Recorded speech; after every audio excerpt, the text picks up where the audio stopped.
Estamos en la casa de don Modesto Montoya Zabaleta. En el colegio le decían Montoya Pataleta. En fin, es él un hombre de amplios conocimientos en todo lo que se trata de energía. Digamos, para nuestro maestro es un sabio, un hombre que conoce perfectamente. Pero en estos momentos a nosotros nos preocupa los biocombustibles, el precio tan alto del petróleo, las soluciones que se pueden dar, y no solamente eso, sino la energía en general, porque también estamos viendo que ya en Sudamérica está entrando la energía de los reactores atómicos. Vamos a ver qué nos explica mi gran amigo Modesto Montoya. ¿Cómo estás? ¿Cómo está? Gracias por la visita. Muy bien. Acá en tu casa, que nos has tenido la amabilidad de acogernos, dime, ¿cómo anda el asunto este de los biocombustibles? Porque hay gente a favor, gente en contra, están mucha gente que se opone, ¿no? El gran problema es que se está usando grandes extensiones del terreno para sembrar y luego convertirlos en combustible, lo que evidentemente va a encarecer los productos agrícolas. Claro, están dejando de cultivar, digamos, alimentos para cultivar caña, que se convierte después en etanol y en biocombustibles. Eso me parece, desde el inicio lo pensé, que es bastante peligroso, porque si el mundo tiene problemas de alimentación, no vamos a usar los territorios para eso. Claro. Bueno, el vil dinero, ¿no? Que tiene un poder sí, terrible. Pues, y al principio el doctor Alan García pues estaba muy entusiasmado, sí, ¿no? Sí. Y ahora está que los ataca y le dice imposible. Sí, que no le den de comer a la claro, gente. Él se entusiasma muy rápido, pero creo que debe consultar con los científicos para hacia dónde va la cosa. También se está hablando de otro tipo, ¿no? Así es, en este momento hay... del hidrógeno, ¿no? El hidrógeno, por ejemplo, que es un gas, pero igual, necesita producirse, ¿no? El gas hidrógeno no lo tenemos gratis, hay que conseguirlo, tal vez de gases naturales. Siempre se trata de obtener el gas natural o similares, porque el hidrógeno es parte de la naturaleza. El 75% del universo está compuesto de hidrógeno. Nosotros estamos en el 75% compuestos de agua que tiene hidrógeno. Claro, somos hidrogenados. Así es, entonces cuando uno habla de la combustión de hidrógeno, uno está incluso hablando de uno mismo. Pero eso se sabe que se hace con el agua, para sacar energía. Esa base es obtener el hidrógeno del agua. Claro, lo que pasa es que el hidrógeno, al juntarse dos átomos de hidrógeno con el oxígeno, se convierten en agua 2H2. Y emiten energía. Bueno, entonces es una cosa interesante porque aparentemente porque uno utiliza hidrógeno, oxígeno, que abunda, y como subproducto, en lugar de tener humos, tiene agua. O sea que un buen negocio. Pero para obtener el hidrógeno es lo más complicado, porque las fuentes pues son de todas maneras hidrocarburos o cosas que tienen que ver con la vida. De modo que esa es una solución, además, que en este momento se está viendo a muy largo plazo. Lo que en el momento los países desarrollados ya han lanzado una campaña bastante agresiva para ponerse a tono con los tiempos, es la energía nuclear. Nuclear. Así es. Porque la energía nuclear utiliza un material que emite por una sola reacción millones de veces más energía que una reacción de los otros combustibles. Por eso es que se habla, cuando hay una bomba atómica, se dice kilotones, el equivalente de miles de toneladas de dinamita. O sea, 1 kilo de uranio, que pues es pequeñito, es equivalente a millones de kilos de dinamita. Devastador. De modo que se tiene concentrada eso. Para dar otra idea, si quisiéramos nosotros construir una pequeña, bueno, mediana ya, central de 100 megavatios con petróleo, tendríamos que alimentar a esta central con un tanque por hora de petróleo para quemar, imagínense. Sí. Claro, viene en tubo, ¿no? Pero es lo que hacen el equivalente es eso, un tanque cada hora, ¿no? En Pucallpa hacen eso. Por ejemplo, ¿no? Sí. Eso un tanque cada hora durante un año puede ser reemplazado por una camioneta pick-up una sola vez en el año con este combustible uranio. O sea que es una cosa pequeña. El gran problema es que la energía nuclear nació en la guerra, pues la Segunda Guerra Mundial, y se expuso, digamos, a prueba en Hiroshima, Nagasaki, contra vidas humanas. Centenares de miles de personas murieron en segundos y ha creado en la población un cierto temor, hasta terror, por todo lo que sea nuclear.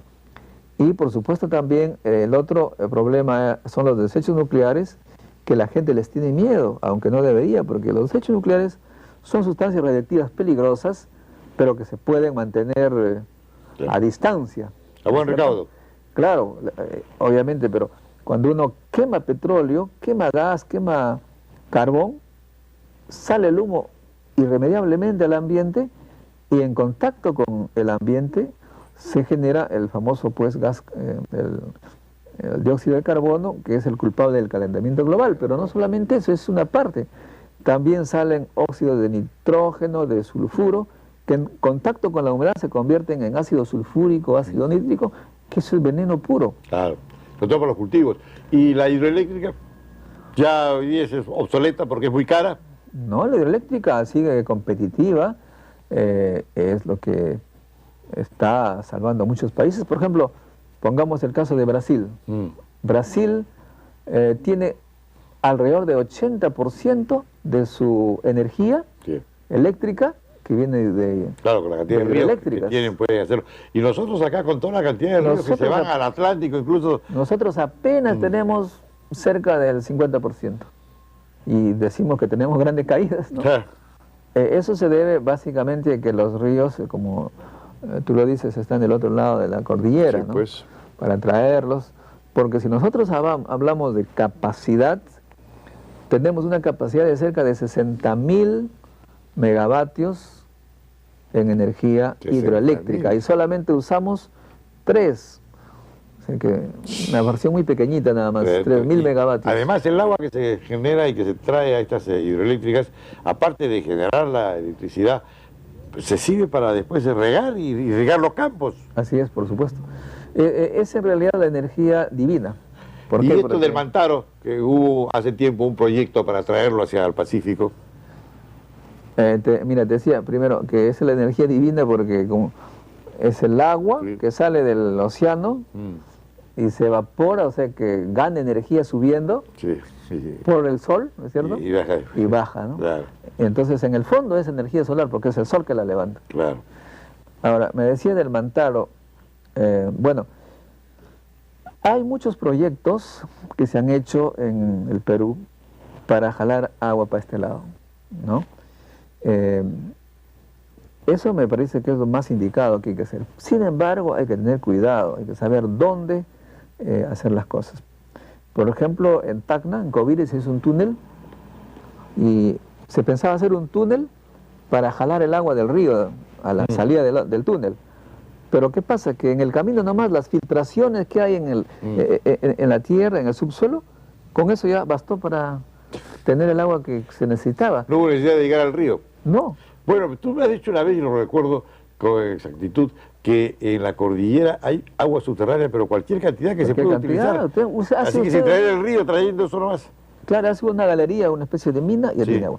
Acá, para los que están viendo este programa, es interesantísimo ver, justo en San Mateo, a 100 metros, un poco más arriba, justo debajo de la carretera, así como si fuese un puente, hay un túnel, una galería, una mina, del cual salen 5 metros cúbicos por segundo de agua. Es un río, es el río Rímac, que nos salvó la época que hubo sequía, porque el agua que tomábamos salía de allí. ¿Y dónde sale eso? De la cordillera, No había lluvia, no hubo ese año ningún otro recurso que ese túnel. Y ese túnel nos puede durar varios años, porque está jalando el agua que se acumula en esa cordillera gigantesca que tenemos, que es una maravilla, es un regalo de Dios. Todos los nevados van filtrando. No solamente los nevados, sino las lluvias que han habido durante 15 años atrás se acumulan allí. Y como es tremenda la cordillera, es como si tuviese una esponja enorme, gigantesca. Imagínate, una esponja gigantesca que cuando falta agua... Ahí mismo. Y Exacto. entonces el problema no sería tan grave como para traer los ríos, hacer túneles, sino con la misma agua que hay en la cordillera para el lado del Pacífico, traerla. O sea, ¿Y no se puede agotar eso? Se tendría que hacer túneles. Claro. No Galerías. Galerías, sí. Minas de agua. No, no se agota porque el problema no es la falta de lluvias. El problema que tenemos en el Perú es la desaparición de los glaciares. Porque los científicos del Instituto de Investigación para el Desarrollo, que es francés, y también el peruano INRENA, han constatado, han medido que desde el 76 al 97, o del 70 al 97, se ha perdido la tercera parte de los glaciares. Tercera parte. Y en los últimos 6 años ha sido prácticamente casi esa tercera parte. Caramba. O sea que va acelerándose. Sí, pues. Ya desapareció Pastoruri. Los científicos señalan que en 10 años o 15 años, todos los nevados que están por debajo de 5.500 metros van a desaparecer. Caramba, una altura bastante considerable. Entonces nos vamos a quedar sin esos nevados. Sin embargo, tenemos, como señalo, la lluvia siempre va a estar ahí, pero va a acumularse en las cordilleras y vamos a tener, cada vez que querramos, la posibilidad de hacer un túnel y obtener agua. Eso me parece que es una idea oportuna para nuestro país, pero es para nuestro país porque tenemos esas cordilleras, lo que son menos encumbrados. Claro. Por ejemplo, el caso de los países desérticos, no tienen otra alternativa que acudir a las centrales nucleares porque es una energía relativamente barata, un poquito más cara que la hidroeléctrica en este momento, básicamente porque hay pocas personas que manejan cómo hacer la tecnología nuclear, cómo hacer reactores nucleares. Nosotros tenemos que manejar esa tecnología. En la primera época vamos a tener que comprar las centrales nucleares, pero se espera que con los países como Argentina y Brasil hagamos una cooperación intensa y podamos hacer entre todos un reactor. Porque hay que saber que en estas épocas ya ningún país está solo. Claro. Nadie trabaja solo. La Unión Europea trabaja proyectos en conjunto. Lógico. Hacen maquinarias en conjunto. Tienen el Airbus, este avión maravilloso, no lo ha hecho solamente un país. Todos los países de... En la India encontré yo una fábrica de aviones que estaban haciendo las puertas del Airbus, y los vascos hacen también, sí. Exactamente. Sí, así es. O sea, dice, el mundo está globalizado. Los alemanes me hacen el motor, los franceses la computación, España me hace las puertas. Sí. Todo el mundo se reparte. Así tenemos que aprender, por Dios, en América del Sur. Brasil hace esto, Argentina lo otro, Chile acá, Perú, y hacemos un reactor nuclear sudamericano para poder abastecernos de energía. O sea que yo no le veo mucho problema para nuestro país si es que tomamos las medidas desde ahora. George Bush ya el año pasado, 1 o 2 años atrás, ha convocado a los países desarrollados para lanzarse en la promoción de la energía nuclear. Y lo hace porque no tienen otra alternativa.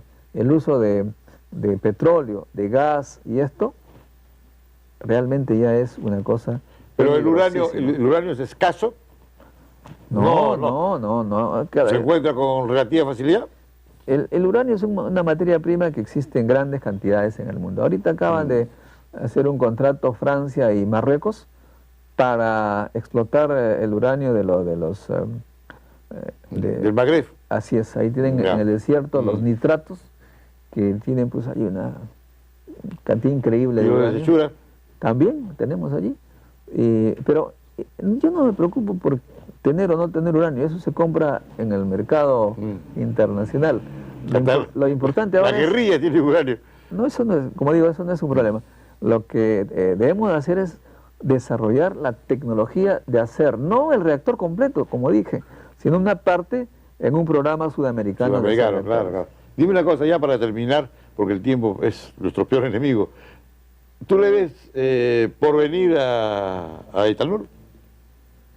Bueno, en este momento todavía esto es para largo plazo, ¿no? Creo que la situación actual no lo permite tan fácilmente. Yo creo que en estos tiempos hay una otra fuente que se está olvidando, que es mucho más limpia y mucho más interesante, es la energía solar.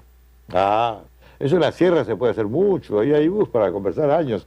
Dime, en Pucallpa, por ejemplo, a mí me preocupa mucho, usan lo que dices tú, quemando petróleo, y tienen a Guaitía, que está a un paso, que hay gas hace años de años. ¿Por qué no hacen un tendido de una red de Guaitía hasta Pucallpa y se ilumina Pucallpa y se le da una zona industrial y todo, con gas, que es más barato y más limpio? ¿Es más limpio? ¿Están quemando petróleo?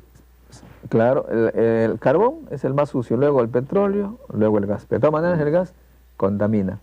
Creo que Pero menos. Menos, mucho menos. Es más limpio. Más limpio. De modo que el país, de todas formas, tiene que escoger en este momento cómo desarrollarse. Tenemos gas en cantidad. Sí, estamos viendo que sí, y hay más gas en otras partes. Claro, de modo que hay que hacer una matriz energética equilibrada, no hay que depender solamente de una sola. En el pasado se dependía prácticamente de la hidroeléctrica. Nada más, claro. Entonces había un niño, y no sé si acuerdan ustedes, el año 93 creo fue, que había grupos electrógenos por todo Lima, ¿no? Sí. Porque como no se tenía agua y solamente se dependía del agua, claro, tuvimos que comprar y gastamos muchísimo dinero. Creo que en este momento hay que hacer una matriz energética equilibrada. En grosso modo, tercera parte de gas, tercera parte de petróleo, tercera parte hidroeléctrica por ahora, pero desarrollar ya las otras alternativas, energía solar, eólica, y ya empezar la parte de energía nuclear con los países vecinos. Se podría comprar eventualmente una hidroeléctrica, pero también tenemos otro problema, que es el agua. El presidente Alan García está diciendo que habría que hacer una desalinizadora. Sí, es muy caro. Es muy caro, pero carísimo. no solamente caro, sino que gasta energía. Gasta energía y además es contaminante. Que hablen los científicos, es mejor, claro. Porque mire, cuando se desala el agua de mar, ¿dónde se va a poner la sal? En Talar hacían eso, y es carísimo. Claro, Talar es el único sitio que he visto que hay desalinizadora. Pero, en fin, vamos a ver, pues.